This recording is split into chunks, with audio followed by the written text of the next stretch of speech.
862. This bill established LC Top as a non-competitive, formula-based program with 5% of annual cap-and-trade auction proceeds being continually appropriated since 2015. LC Top funds are distributed based on prior use of State Transit Assistance STA funds, with 50% of the funding designated to regional entities and the other 50% to transit operators. For the FY 22-23 allocation, Petaluma is programmed to receive a total of $174,166, which is an increase from $101,709 the prior year, thanks to increased revenue from statewide cap-and-trade auctions. This amount is based upon a combination of the revenue generated by Petaluma Transit and a city population for FY 21-22.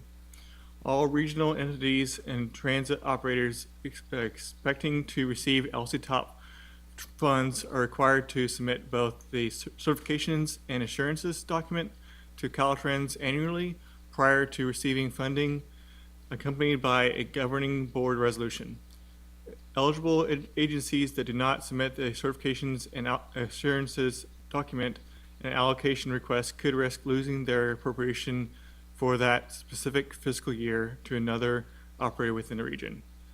Of the three LC Top goals, Goal 3 best meets the current needs of Petaluma Transit while simultaneously maintaining funding flexibility through other sources, including STA and TDA, to go towards operational needs. Goal 3 states expenditures related to the purchase of zero-emission buses, including electric buses, and the installation of the necessary equipment and infrastructure to operate and support zero-emission buses. Funding provided through the LC Top grant will be set aside to serve as matching funds towards the replacement of an existing fixed-route bus in FY 23-24. This purchase is anticipated to be funded by FTA 5307 funds, 64%, with the local match 21%, made up of LC Top and TDA funding 15%. Using these funds for the purchase of a replacement bus will enable Petaluma Transit to meet the LC Top program goal of reducing greenhouse gas emissions while preserving TDA reserve funds for general operating use.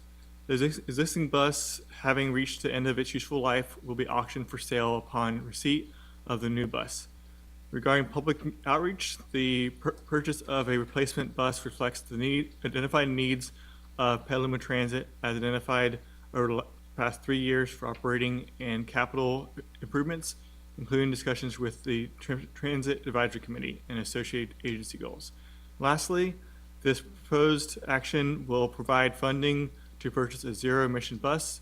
Without this funding, the city would either consider purchasing a lower-cost diesel-emitting bus or need to identify additional funding sources to help fund the increased expense of battery electric buses.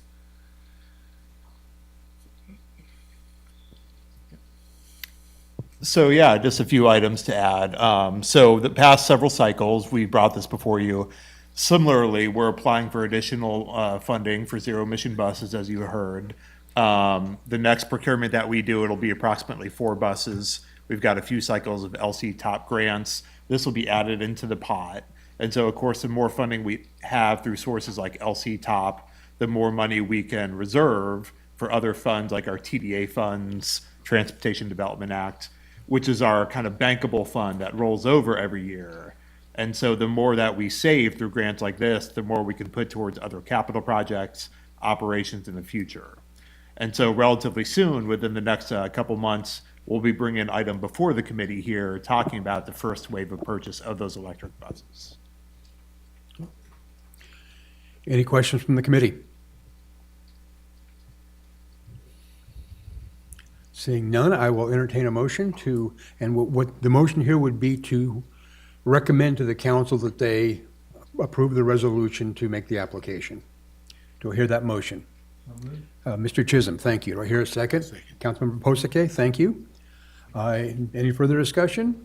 Hearing none, Madam Clerk, will you conduct the vote?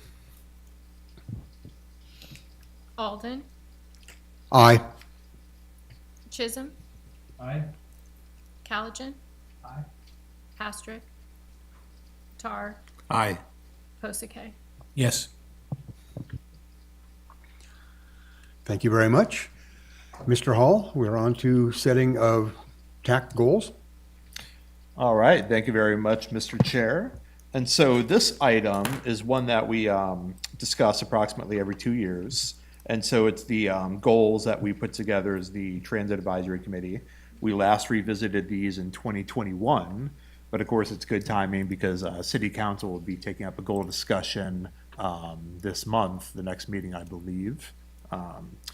But we want to take the opportunity to do the look at these that we do every 2 years. And so you can see included in the packet the goals that were in there, and we provide an update on some of the highlights that we've seen over the past couple years. Of course, a lot of what happened shifted ever since 2020 due to COVID, economic shifts, large labor shifts, even things like part shortages, things like that.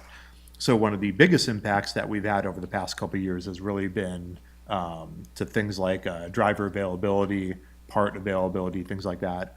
We're very proud of the fact that we're able to maintain all of our service throughout the COVID pandemic. The only trimming we did was with one of the school tripper routes, but we didn't have any large-scale cuts, reductions like a lot of the other agencies did. We've been increasing our ridership since 2020. We've started the veteran and active military fare-free program a little over a year ago, as you may recall. We've received a number of grant funds over that time, including $3 million worth of funds for zero-emission buses, including LC Top and other ones. We were partners on the $24.9 million TIRCIP Transit Intercity Rail Capital Program grants. That's the one that we did in conjunction with SMARTS, which is providing funding for the Corona Smart Station. And then the City of Petaluma gets about $3 million for bus electrification, bus stop improvements, and then facility improvements. And so there's other ones mentioned here in the packet, but those are some of the highlights. Of course, we have the goals that were already on the list, and there's a lot of things in there that people will recognize. It's things related to service. I won't run through the whole list, but again, just hit some of the highlights. It's things like service, calling out specific corridors that we want to add more service on, such as Washington and North McDowell. It's things like how we want to allocate our service dollars, how much of it goes to fixed route service, adding more frequency on major corridors versus providing more of what's known as coverage service, other parts of the city that may not be covered. A big priority for us over the near term that we've heard a lot of feedback on is microtransit. We'll talk about that a little bit later, an article and a ad hoc committee that we would like to form on that. And then there's a number of citywide initiatives that are kind of impacting these items as well that are relatively new over the past couple of years, such as the Climate Action Emergency Framework that's been adopted by the city. Things like the added focus on VMT, Vision Zero, trying to eliminate fatalities, of people using active transportation. So all of those are kind of major items that have really kind of determined the goals that we've set thus far and really impacted our workload and the various items we're working on going forward. And so we wanted to bring this item here to the committee. We anticipate it'll be kind of a two-part discussion. So one, to introduce it today. If people haven't seen it before, say, here's a list, please take a look through it, and then provide any feedback that you have for us.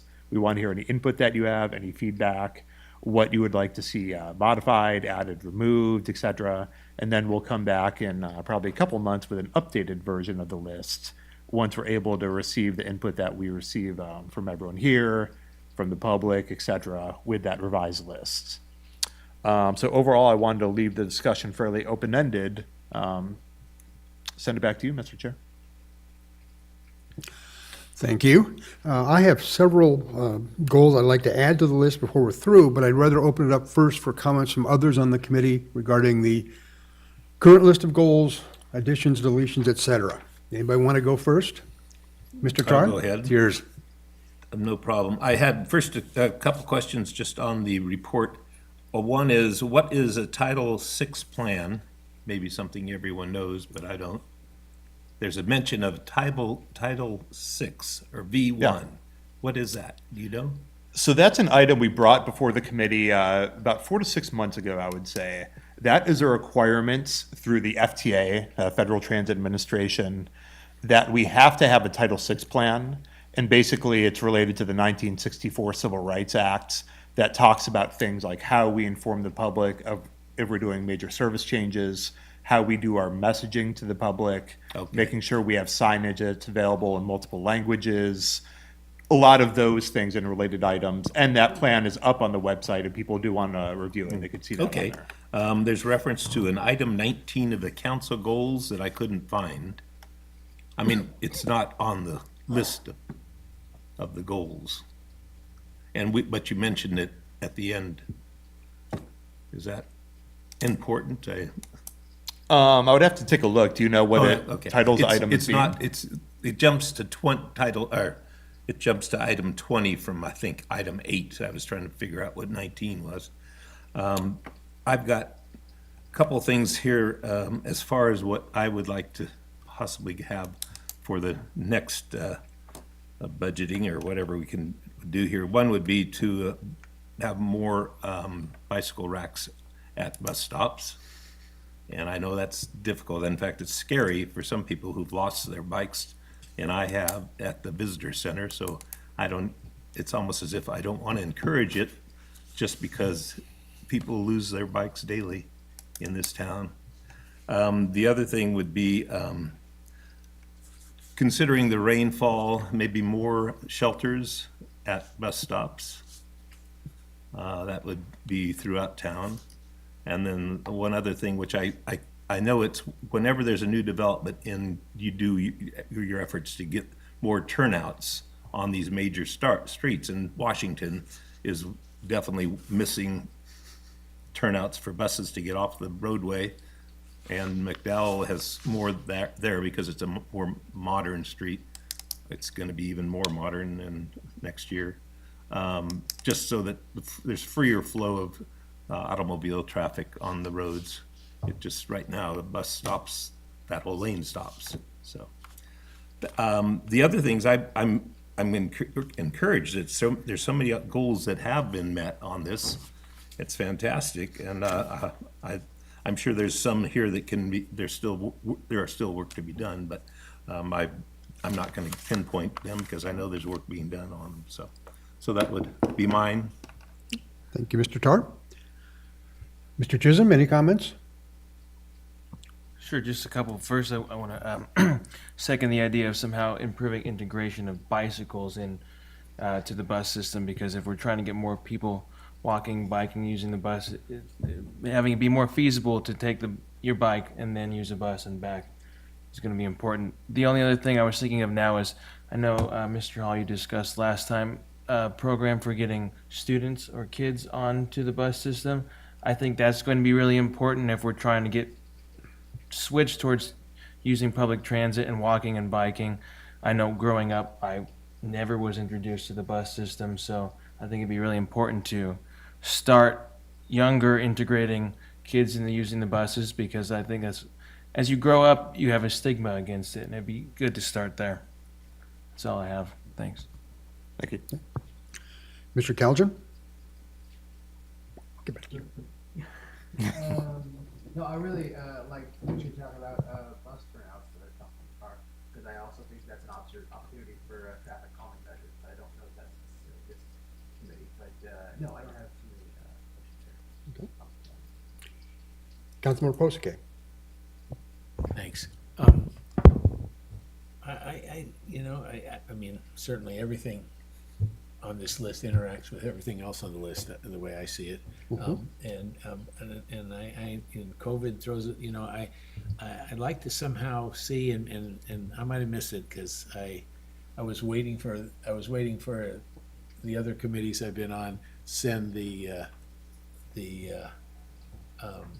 agenda, the packet separately, and I just realized I was in a meeting for 2 hours before I came here, and I just realized the hour before that this was, so I have to say, I rushed through this list, but I'm wondering about, involving employers in you know, in getting more, is there, and I apologize if I missed that in the list. But that's something I've been thinking about a lot, you know, work has changed. You know, some employers that would have been big on this 3 years ago may not be now. And I don't know if you guys have already discussed that much at all. I don't believe we have, but I really like the idea. In fact, I've individually spoken to employers about how better to get their employees onto buses. Thus far, without much success, but I think Yeah. we should be continuing to push for it. And Okay. it should be a Yeah. good goal. That's all I have right now. Okay? Thank you. One quick comment on that. That has a lot of overlap with work you may have heard the city working on for TDM, transportation demand management. Yeah. A lot of the components of that are tied to education, working with parts of the community, especially the business community, to help spread the word about transit, biking, active transportation. And so it's something that we're going to do more of. Transit and overall citywide is gaining a lot of momentum, is doing more of that outreach TDM kind of work. Okay, great. Very good. I've then got several things to add. One clarification I want to offer first, because we will not officially adopt our goals until the next meeting, if we even do it then. We've always been sort of casual in this matter. If you want to push goals forward to the city council for their consideration on Monday, you cannot push these forward saying they are TAC goals unless you say 2021. We don't have officially adopted 2023. But if there's things you like and you want to push forward to the council, you're certainly welcome to do those as an individual or even as a TAC member, but not as an adopted TAC goal. So just clarification there, keep ourselves as clean as possible. I've been putting together some proposed goals for the Petaluma Urban Chat to submit to the council on Monday. And a number of those are tied to transit, not surprisingly so. My goals that Urban Chat will put forward for the coming year: add enough funding to increase fixed route ridership by 20%. I know I sort of made that one up, Mr. Hall, but I thought we should have some kind of a number there. As part of a argument to reduce car dependency, we Urban Chat will hopefully ask for downtown parking management. And you've heard me say this before, I want to see a shuttle funded off the revenue from downtown parking management. Having recently finished reading Human Transit, 10 years later than I should have, but I did get through it. And Walker talks a lot, Jarrett Walker is the author of that. He talks a lot about having a long-range transit route plan that then interacts with the city land use plan. So if we look and see that we can in the future run a bus up Western, that is a message to planning that it's okay to increase the zoning on Western because we expect to have a bus running up there 30 years from now. We have never done that. I mean, I've been told years ago by city staff they never would do that because transit was never going to drive land use. But if we're really going to be climate friendly, transit does need to drive land use and we should be getting in front of it. So that'd be one of my goals, is to figure out what that means.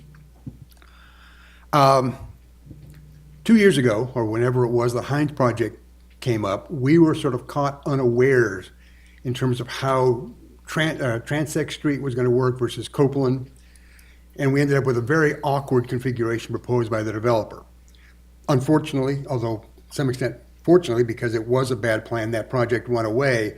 I don't want to get caught like that again. That's a very complex situation with, potentially 600 homes being served through there, transit stop, people trying to get to the SMART station. I think there are ways to come up with a good plan for how that could all relate. We were nowhere close to it last time. I would rather see transit be leading that train, badly mixed metaphor, rather than sort of getting stuck with what was left over. So that's one of mine. And then site planning for retail. And I know this has been something other cities have looked at. It hasn't progressed as far as I'd like. We still, in this town, rely on the typical site plan where the store goes all the way to the back so that potential customers can see all that available parking and are motivated to park. And the poor guy who needs to use transit has got to walk a quarter of a mile to get to the front door of a grocery store. That is just obnoxious. It discourages people being on transit. I would like to argue, and this is maybe not something we can drive, except in terms of pushing planning and pushing the general plan process, to flip that around so transit riders are given the same access to retail that everyone else is. 6, 7 years ago, this committee pushed real hard for an update to the resolution that organizes this committee. There were a number of things we were pushing for.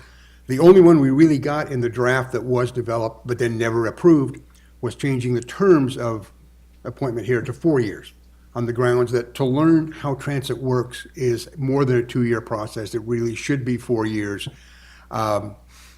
That was finally completed just before the former city manager departed, and somewhere in that transition, that document just never moved forward. I would like to go back and get that process restarted. 2 other things were mentioned here earlier in the conversation: VMT, getting a VMT policy in place. That's not really, again, ours to do, to even lead, but we should be the place where a lot of that VMT mitigation funds goes to. We need a VMT mitigation policy, and transit should be a place where we provide that mitigation. It disappointed me. I mean, I was okay with the Scott Ranch project being approved a couple of weeks ago. I was disappointed to hear that the VMT was dealt with as an overriding concern. It would have been so easy to calculate an appropriate mitigation amount that would have gone to transit from that project, and I'm sorry that didn't happen. And then lastly, I will second the earlier comment about bike parking. I think we need bike parking throughout the town, but at transit stops in particular, so I'm glad that was brought up. That's my list. Any further thoughts? Mr. Tar.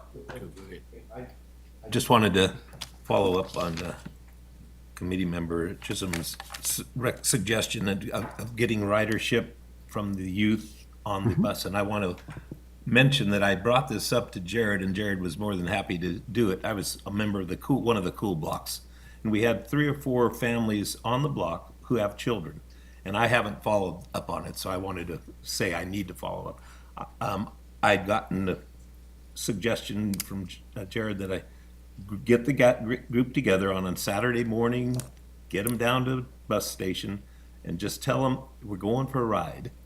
And I don't know how many of my neighbors are going to believe me, but we're going to try that. And I think if there's any other cool block members here or listening, this is something that would really should be encouraged in that cool blocks.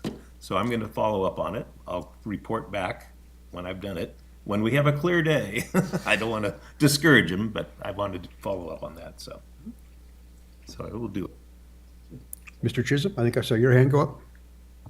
I was just thinking about that one way I think that we could make that goal go across, or getting in touch with youth. I remember being on the youth commission that they pick a topic twice a year to focus on, and if we could reach out to them and have walkability, bikeability, and youth be one of their topics, they would do the research. That's what they're supposed to do in the commission, and come up with some ideas. And they have to go out to the schools and all that and talk to them, and they may be able to come up with a solution for how to get more youth on the bus system.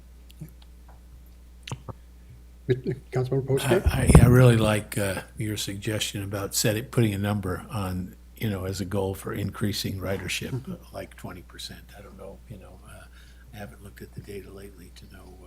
I imagine we're still, other than school child ridership, we're still below where we were 3 years ago. I think that's correct, yes. Okay. And also in that regard, somebody mentioned, or maybe I just was reviewing that list again, the idea of trying to get people used to it, similar to what Fred said in terms of, taking the kids out to ride. What about, and again, I have a tough time with this because, East Siders, often say that they don't have a way to get over here for stuff, and I wonder, one thing I've always talked about, I haven't pushed it at all, but to first question the folks that say that about what they want, but I wonder if you could have on Friday and Saturday nights, a shuttle, if you will, from the east side to here. Now, I'm not sure the restaurants on the east side would be in favor of that, but and because you have run shuttles, haven't you, Jared, for I don't know, for maybe Butter and Eggs Day or maybe the music festival or something? We do, yeah. Most notably for Butter and Eggs Day, which obviously is coming up again in April. That's typically been our highest ridership day of the year, and we provide expanded service on Route 11 or East-West Connector on Washington. Okay. Something we're planning on doing again this year, since that's such a major event, and we want to help mitigate the impacts to it and help make it more accessible for people to ride transit or other modes to get there. Great. Adding on to the idea about, well, I've heard two different ideas here about about evening service and getting children on buses. To me, there's always been a logical combination there. We typically think about getting kids on the bus to get them to school. But when I was 14, if I could have, gotten together with a couple of friends and taken a bus downtown to catch a movie and not had to badger a parent for a ride, that would have changed my world, and it would have changed it going forward. I mean, I'm a transit guy anyway, obviously, but for a lot of children, they don't think of transit because they weren't introduced to it at that age. So if we can find a way to create events to have them get on the bus Friday evening, come downtown, go to a movie, I think we change their future and our future. So, Mr. Calchin. Yeah, one of the points that you were talking about was about how we can influence land use by reducing parking. I know that reducing parking minimums is something the city has definitely looked at, and I know that there are some things that transit can do to make things like higher density more available. And I know that are we kind of looking at goals to becoming a high quality transit corridor in any way at all? Because we do have the connection of Copeland Street right next to the rail there, so I know that kind of gets us close to what a lot of bills are able to do, but we just don't have the frequencies yet. Is that correct? Yes, I would say so. It's something where I think the city wants to put even more emphasis going forward on kind of the high usage, high transit corridors. A lot of this work starts tying into the general plan update at that point, because the city is really setting those high level goals. How do they define corridors? What are the kind of resources they want to put into it? What's kind of the vision for those going forward? So I think that's a big part of that discussion is, do the corridors going forward look like they do now? Or they're going to look different? What does that look like? More of a balance maybe with transit, bike, pedestrian within the road envelope. I think there's kind of overlap, between the discussions we're having here and then that process. Okay, but there are goals to get 15-minute headways or better, is that? Yes, I think absolutely. that's the- Most that's the notably benchmark, on right? Washington and McDowell, but yes, on all major corridors. That is the plan. Yeah. Mr. Chisholm. One more thing I just thought of, and I may have missed it in here, but if it's not in here, to add a goal of prioritizing diversity, equity, inclusion. At least in outreach or accessibility for everyone to take the bus system and know about the bus routes. Thank you. Any further comments? Mr. Hall, any questions from your end? No, not at all. Thanks so much for the feedback. We'll be coming back before you again at a future date, distilling this more, and you'll see an updated version of this. And of course, we'll receive additional feedback from the public. We'll put it up on the websites, keep that open for a month or two. So this is the first discussion, but not the last one. But thank you for the input. That's great. One particular thing I did want to note too, it's mentioned a bit in the manager's report, we'll get to in just a second, but we're going to be starting our free youth program, of course, starting on June 1st, and that'll be running for at least 2 years at a minimum and hopefully beyond that. I mention that because that touches on a lot of the areas here I think we're hearing about, getting more people riding the bus early in life, building those habits, getting more youth riding, more students riding, increasing ridership. There's a lot of overlap with that program in particular, from what I heard. So. But thank you, Mr. Chair. Thank you. We are down to committee comment. I will follow the same pattern, begin with Mr. Tarr. Oh, there has been no meeting for the joint bike and ped committee, but maybe you'll give us a little update on what's going on. That'd be great. Thanks. I don't have anything else. Thank you. Very good. Mr. Chisholm? No comment at this time. Thank you. Mr. Calchin? Yeah, no comment. Councilmember Posake? Came right back to me, huh? Okay. There's an attachment to the agenda on an article about microtransit. It's by Jarrett Walker, the same person I referred to earlier. And he, like a lot of serious transit analysts, studiers, whatever, is dubious that microtransit is a good idea in many situations. There may be places where it does work. If you haven't read that article, I encourage you to do so. There's a lot of fluff pieces out there written by people who want to provide microtransit services, and they are convinced it's the best thing ever. I like what Walker says about it, and it rings very true to me. So, with that said, because there is conversation about microtransit coming to town, and there could be places where it makes sense, and I certainly brought up something close to when I talked about having a shuttle downtown funded off of downtown parking revenues. Mr. Hall and I have talked about the possibility of an ad hoc subcommittee of this body to look at microtransit, dig more deeply into it, to look at specific possibilities. I think the question in front of us today is who, other than me, would be willing to serve on that subcommittee? Is there enough interest to make it worth that effort? Mr. Calgen, thank you. Do I hear anybody else? I would be delighted, but I won't be on this committee much longer. My term is almost up. And you're not going to reapply? Well, isn't there an end? I've got 6 years. 6 years, you are termed out, unless we get the resolution modified very quickly, yes, okay. Okay, thank you. I appreciate the offer, sorry you can't follow through on it. Well, okay, but then, I'd be willing to okay. be on that. Councilmember Post, okay, Mr. Hall, we seem to have enough to convene an informal ad hoc group. Yes, thank you. That would be great. As we mentioned, microtransit and shuttles is something we've received a lot of feedback on. It's a high priority item and something that we want to make sure we're putting a lot of focus on over the upcoming fiscal year. And so we really want to get input from the people that'll serve on this ad hoc committee and the community at large, because it's a fairly open-ended term. It can be a bit nebulous when you hear microtransit, shuttles. That can mean a lot of different things, who you're serving, what parts of the city you're serving, what kind of vehicles you're using. And so I think it'll be really nice to have this ad hoc committee. It'll be kind of set up with a temporary duration, but help us kind of envision what that's going to look like a bit more, structure it a bit more, and kind of guide what the layout of that will be, so we can put a bit more meat on the bones and that the service is going to actually look like what's going to serve the community well and benefit it. So it'll be really helpful to hear your feedback and the overall public as we're kind of working towards designing that system a bit more. Councilmember Post, okay. And just stop me if this is too far off base, but it is related. I think, I've been thinking a lot about with all the different sorts of, this is a different use of the term microtransit, I think. I mean, in terms of electric bikes and in terms of these things that are halfway between a bike and a car, and a dozen other things like this. How do you set up a street?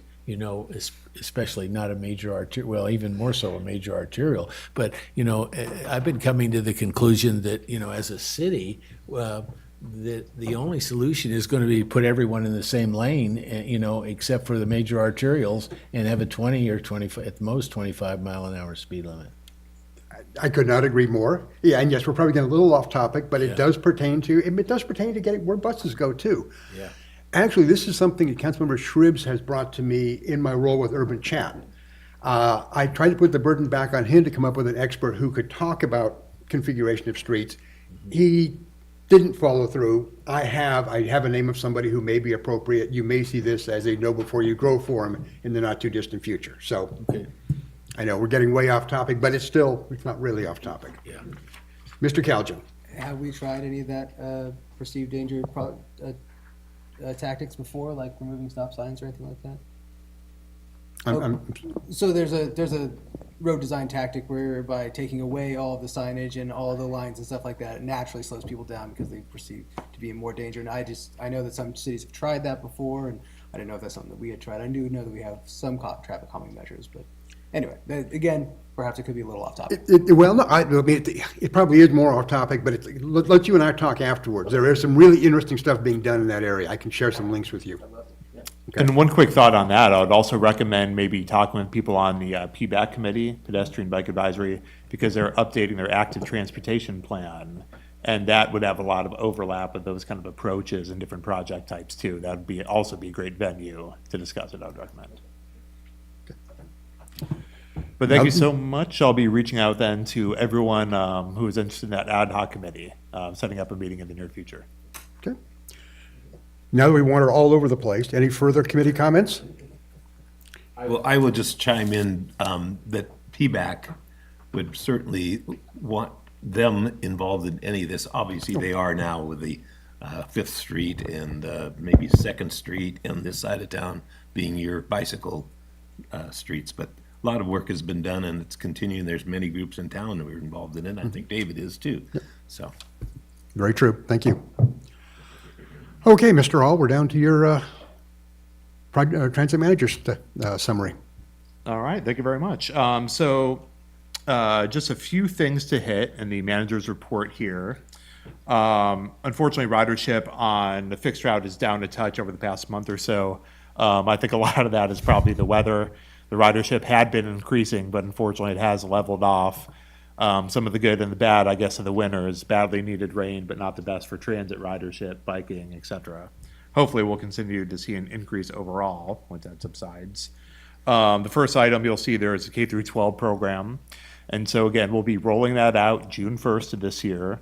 And in addition to the program that we're running for at least 2 years, that we're working with Sonoma County Transit on, Santa Rosa City Bus as part of that program, we've also been discussing with SMART and Marin Transit, and those two entities want to run a free summer youth program on their systems as well. And so all 5 of those systems will run free over the summer, and then the first 3 I mentioned will continue to run free beyond that point. And so the piece that we're doing right now is we're talking through the logistics of who's eligible for the program, what age, do they have to be a student in high school, what's the status.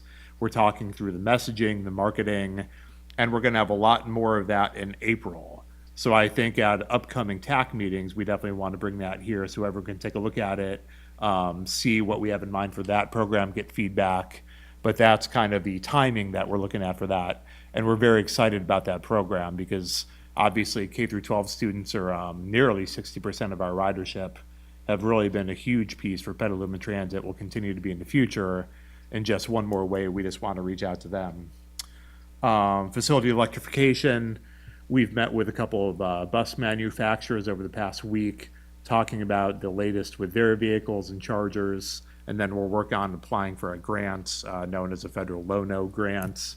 But we're the first city facility to go through the PG&E EV Fleet Ready program, and so we've been working with them. We've received preliminary funding that'll help fund some of the improvements for the facility, help to subsidize the cost of some of the chargers that we'll be purchasing. And so we're currently working with them to execute the agreements, hopefully the first of many similar ones that the city will be doing as we begin to electrify the fleet citywide. Transit being a large component, of course, one of the biggest users of transportation and energy for the city, and then other city facilities going forward as well. So those are the primary items that I wanted to highlight. Happy to take any questions or comments from anyone else. Anyone else? I just wanted to Mr. Turner. agree with you and your assessment that the rains certainly had to slow things down for the month of January on the bus system. I was thinking that 1,000 down from last year was odd in itself, but there's I'm sure the reason right there. Did you want to mention the PCAC invitation? Yeah, so actually that and one other thing I just remembered. So on the bike share side, I think you referenced that, Mr. Tar. There's an updated RFP, request for proposals, that's going to be issued in approximately a month. STTA, the Sonoma County Transportation Authority, will be reissuing that. As you may recall, the last vendor that was selected, Bolt Mobility, the city was pretty much at the finish line, just receiving the permits from them, ready to issue those, when that company went out of business nationwide pretty much overnight. So unfortunately, progress halted on that, but the RFP has been revised. It's going to be reissued, and then hopefully a couple months from now, we'll get some good responses to it. The exact details of that are being worked out, but it'll be a bit more open-ended this time, possibly including scooters, but building on the planning work that we've done through this entity, throughout the community, with the subcommittee, with PBAC, a lot of that work that's been done of siting where we'd like to see those stations and those bikes is still relevant. So hopefully picking that up relatively soon. And then there is a meeting next week, of which members of the committee here are invited. It's a meeting of the PCAC. Would you like to talk more about this, Mr. Chair? You may be more. I was hoping you weren't going to ask me to explain the acronym of PCAC, and I should know it and I don't. Councilmember Posake, please. Do you want to turn your mic on? PCAC, the last three are Climate Action Commission, I think, and the first two. Petaluma Equitable. That's what, Petaluma Equitable Climate Action Coalition. and I'm going, and I couldn't remember it, you know, yes. Yeah, I think this entire committee should have gotten an email inviting them. I know Mr. Calgen and I have RSVP'd, if the rest of you haven't, and are free Tuesday afternoon, 5:30. You are certainly welcome. Please respond to them. The meeting will be at the community center. They have been working on their thoughts for what transit should look like. It'll be interesting to see what they have to say and where that conversation goes. I don't know if it was last year or the year before, I've been to one of these before, and they see some different things that, you know, those of us that are closer to it don't see. And I'll be at that along with a few other members of city staff as well, to hear the feedback and the input from that group. It's really a great group, and it really has, you know, strong ties to the community, has its finger on the pulse of what people are looking for. We met with them one time several months back, so we're very much looking forward to the presentation and what their findings are with it. I know the mayor will be there that evening also, so. Excellent. Do you want to touch on operations summary, or have you already said enough on that point? Nothing additional beyond what Okay. I covered. Could I just? Absolutely. I just, paratransit was on there, right?